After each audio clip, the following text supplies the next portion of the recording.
ধরেন ডাকসু যে ব্যাপারটা, আমি একজন ঢাকা বিশ্ববিদ্যালয়ের শিক্ষার্থী। ঢাকা বিশ্ববিদ্যালয়ের শিক্ষার্থী হিসেবে আমাদের কিছু সমস্যা আছে, অনেক অসুবিধা আছে, হলে অনেক রকম সংকট আছে, তো যেগুলো সমাধান করার দীর্ঘমেয়াদী পরিকল্পনা করতে হয়।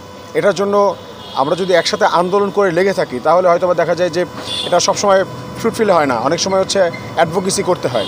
তো সেই জন্য যারা এই দায়িত্বটা নিতে পারে বা ভয়েস রেজ করতে পারে তাদেরকে উচিত ডাকসুতে এগিয়ে যাওয়া, যারা হচ্ছে শিক্ষার্থীরা আছে, যাতে হচ্ছে তারা তাদের ম্যান্ডেটগুলো আপনার কাছে বলতে পারে। তো আমরা ডাকসুটাকে এরকমটা মনে করি, এবং এজিএস যেই ফর্মটা দেখেছেন এটা জাস্ট জানান দেওয়া যে ডাকসুর যারা শিক্ষার্থীরা আছে তারা যেন কোনোভাবে নিজেদেরকে লো ফিল না করে, তারা ঢাকা বিশ্ববিদ্যালয়ের শিক্ষার্থীরা নিজেদেরকে কোনোভাবেই যেন এমনটা ফিল না করে যে আমাদের কথা বলার কোনো মানুষ নাই। হ্যাঁ, তো আমরা জাস্ট ওইটা রেখে দিয়েছি।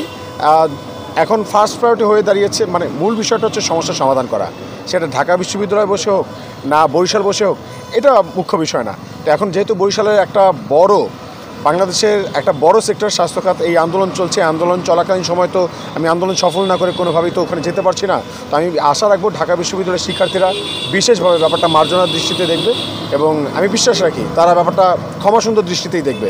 এবং আপনার দ্বিতীয় প্রশ্ন যেটা, যে স্বাস্থ্য উপদেষ্টা আসবে কিনা, এখন আমরা বুঝে গেছি যে আসলে এই স্বাস্থ্য উপদেষ্টা আসলে অথর্ব। এই স্বাস্থ্য উপদেষ্টার ওই হ্যাডমটা নাই যে বরিশালের মানুষের কাছে আসা বা বরিশালের মানুষের কথাগুলো শোনা, হ্যাঁ, তাদের সমস্যাগুলো সমাধান করার জন্য আশ্বাস দেওয়া, এই হ্যাডমটা আসলে নাই। তো আমরা যেহেতু বুঝেই গেছি, আমরা তো জানেন যে এখানে আমাদের যে শিক্ষার্থীরা অনশন করেছিল তারা বলছিল যে কোনোভাবেই তারা যতক্ষণ পর্যন্ত স্বাস্থ্য উপদেষ্টা না আসছেন ততক্ষণ পর্যন্ত অনশন ভাঙবেন না। তো তখন যখন হচ্ছে এই শিক্ষার্থীদের উপরে হামলা করানো হয়েছে, পরিকল্পিত একটা হামলা করানোর পর হচ্ছে তাদেরকে উঠে দেওয়া হয়েছে। তো আমরা এই উপদেষ্টার কাছে আমাদের প্রত্যাশা করার তেমন কিছু নাই আসলে। হ্যাঁ, তো আমরা মনে করি যে তার চাইতে আমাদের জনগণ অনেক বেশি শক্তিশালী, অনেক বেশি পাওয়ারফুল, ঠিক আছে, এরকম উপদেষ্টা আমাদের না হলেও চলবে। তো আমরা এটা মনে করছি তুচ্ছ বিষয়, এটা তার মতো একটা নগণ্য ব্যক্তিকে আমরা এত কেন প্রায়োরিটি দিতে যাবো। আমরা যেহেতু এটা ফিল করতেছি, তো আমরা চেয়েছিলাম রাষ্ট্রের কাছ থেকে সমস্যার সমাধান। তো এখন রাষ্ট্র আমাদেরকে যেইভাবে পারে, যেই সিস্টেমে পারে, সেই সমস্যার সমাধানটুকু করে দিক। এবং এই উপদেষ্টা দিয়ে আসলে কাজ হবে না, এনজিও মার্কে উপদেষ্টা দিয়ে কাজ হয় না। তো আমরা বলবো যে অতি দ্রুত নির্বাচন দিয়ে দেন।